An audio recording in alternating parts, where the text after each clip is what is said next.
Ada beberapa berita yang menyebutkan bahwa ketika menandatangani surat perintah eksekusi terhadap Kartosoewirjo itu beliau sampai menangis.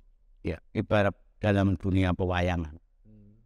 Arjuna harus memotong satu jempolnya untuk mengalahkan Karna dalam ilmu palguna.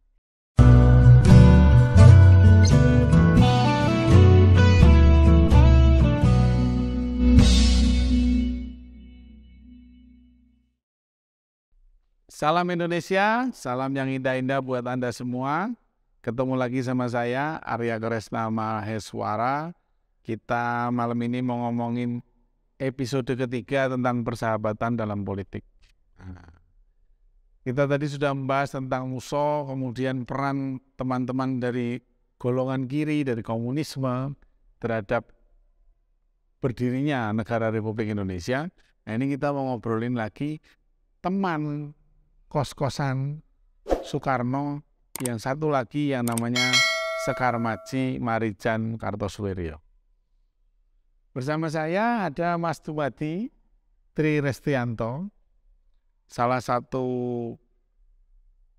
tokoh gerakan petani di Indonesia, sekarang menjadi ketua DPW Persaudaraan Mitra Tani dan Nelayan Indonesia. Kita akan ngobrol dengan masukan-masukan dari beliau mengenai Kartosoewirjo. Nah, kita mulai dulu tentang persahabatan Soekarno dengan Kartosoewirjo. Soekarno memang tidak punya catatan-catatan yang cukup kuat untuk mendukung bahwa beliau bersahabat sama Kartosoewirjo. Ya kan? Berbeda dengan persahabatan dia dengan Tan Malaka yang sering ketemu dan sering ngobrol, dengan Alimin, dengan Semaun, dengan Muso. Kedekatan beliau dengan teman-teman dari kalangan kanan itu memang bisa dibilang tipis ya. Tapi kita tidak bisa memungkiri bahwa yang namanya Kartosoewirjo dibesarkan bersama di rumah kos Peneleh yang Surabaya itu, rumahnya Haji Umar Said Cokroaminoto. Nah, kita tahu betul bahwa Kartosoewirjo menciptakan sebuah negara Islam, memimpikan sebuah negara Islam yang dimulai dari kekecewaan beliau terhadap perjanjian Renville. Linggarjati jelas merugikan Indonesia, ditambah lagi perjanjian Renville. Habis seluruh Jawa Barat itu jatuh ke tangan Belanda. Bahkan divisi Siliwangi terpaksa hijrah dari Jawa Barat ke Jawa Tengah waktu itu. Nah, di tengah-tengah kekosongan tersebut, laskar-laskar rakyat yang ada di Jawa Barat, di daerah Prianan, kemudian dikonsolidasi oleh Kartosoewirjo. Beliau bersama panglimanya Abu Sofyan mendirikan Darul Islam, Tentara Islam Indonesia, NII, Negara Islam Indonesia. Nah, dari situ kondisi beliau langsung berseberangan dengan pemerintah yang pada waktu itu sedang dalam tanda kutip terdesak.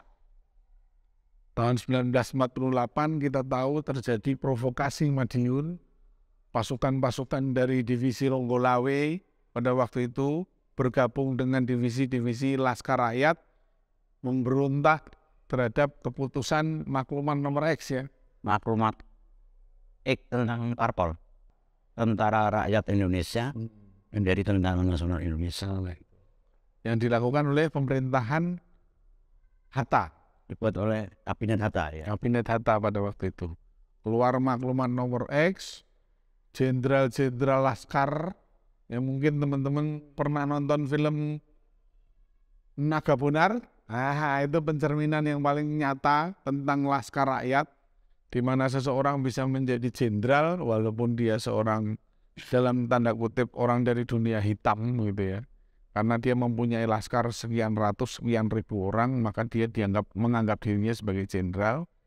Hal yang sama mungkin juga terjadi di RRC sebelum Chiang Kai-shek berkuasa, setelah selesai dari kerajaan Manchu Sun Yat-sen. Sun Yat-sen, Iya. sebelum Sun Yat-sen mendeklarasikan San Mincui. San Mincui itu pada waktu itu sama seperti di Indonesia, kita bahkan lebih dulu mengalaminya, muncul dalam tanda kutip daimyo. Kalau dalam sejarah Jepang itu, jenderal-jenderal, para penguasa daerah yang mempunyai kekuatan bersenjata yang cukup besar. Mereka semua bergabung dengan Ronggolawe, memberontak mendirikan Front Demokrasi Rakyat yang diproklamasikan di Madiun.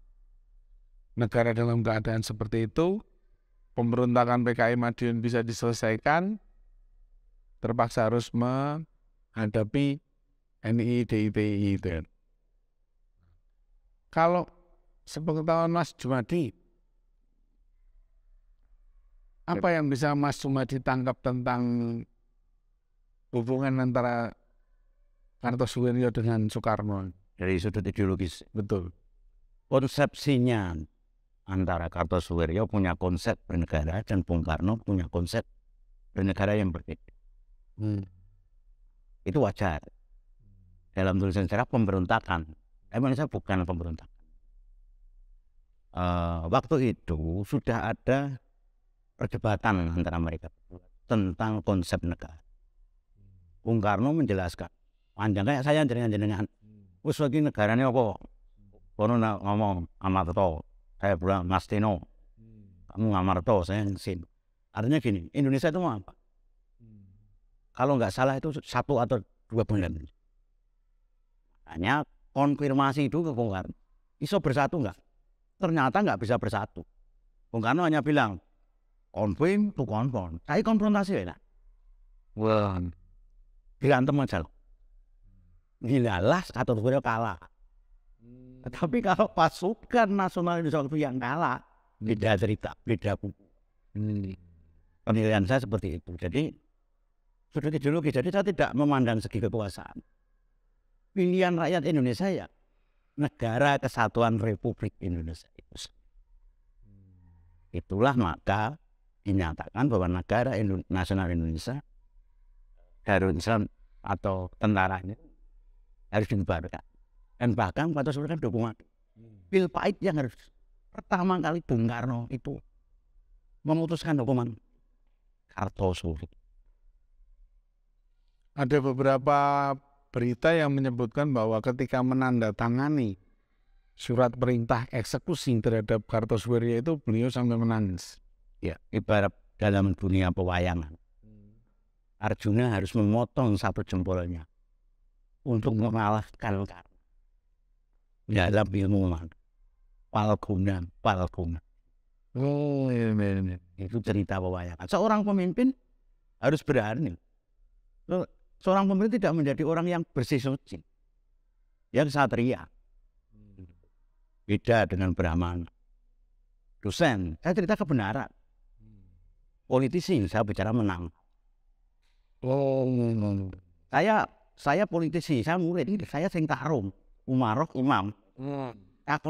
Saya harus apa? Bunuh. Dalilnya kamu enggak? Demi negara saya bunuh.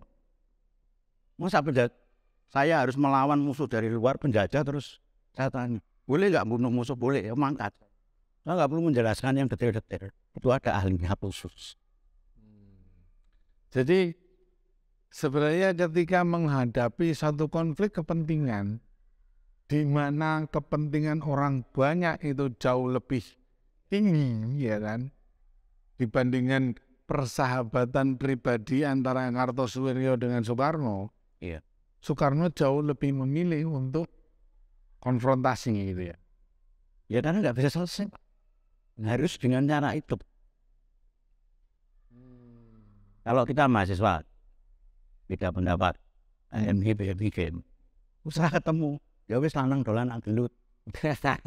Itu pada ceritanya waktu berorganisasi ya. Tapi jangan membunuh, jangan marah, jangan dendam, podo canowe. Kenakalan remaja. Tapi ini kan beda sekali ya. Oh ini bernegara, harus teliti lagi. Jadi dialognya itu panjang. Kalau menurut Mas Jumadi sendiri, ketika Kartosuwiryo memutuskan untuk mendirikan Darul Islam itu, apakah dia masih kepikiran tentang persahabatannya dengan Soekarno? Ada catatan-catatan tentang itu nggak? Nggak ada. Nggak ada ya.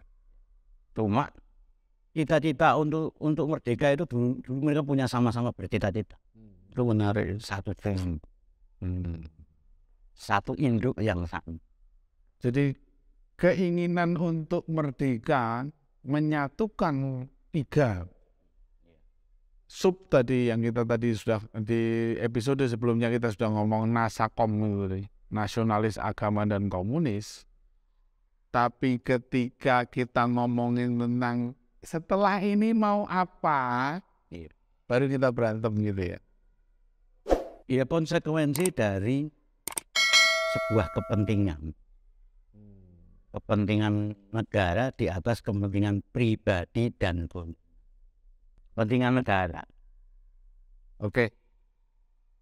Demikian obrolan kita malam ini tentang Kartosuwiryo dan Soekarno serta kedekatan mereka sebagai sahabat dalam kerangka besar Negara Kesatuan Republik Indonesia.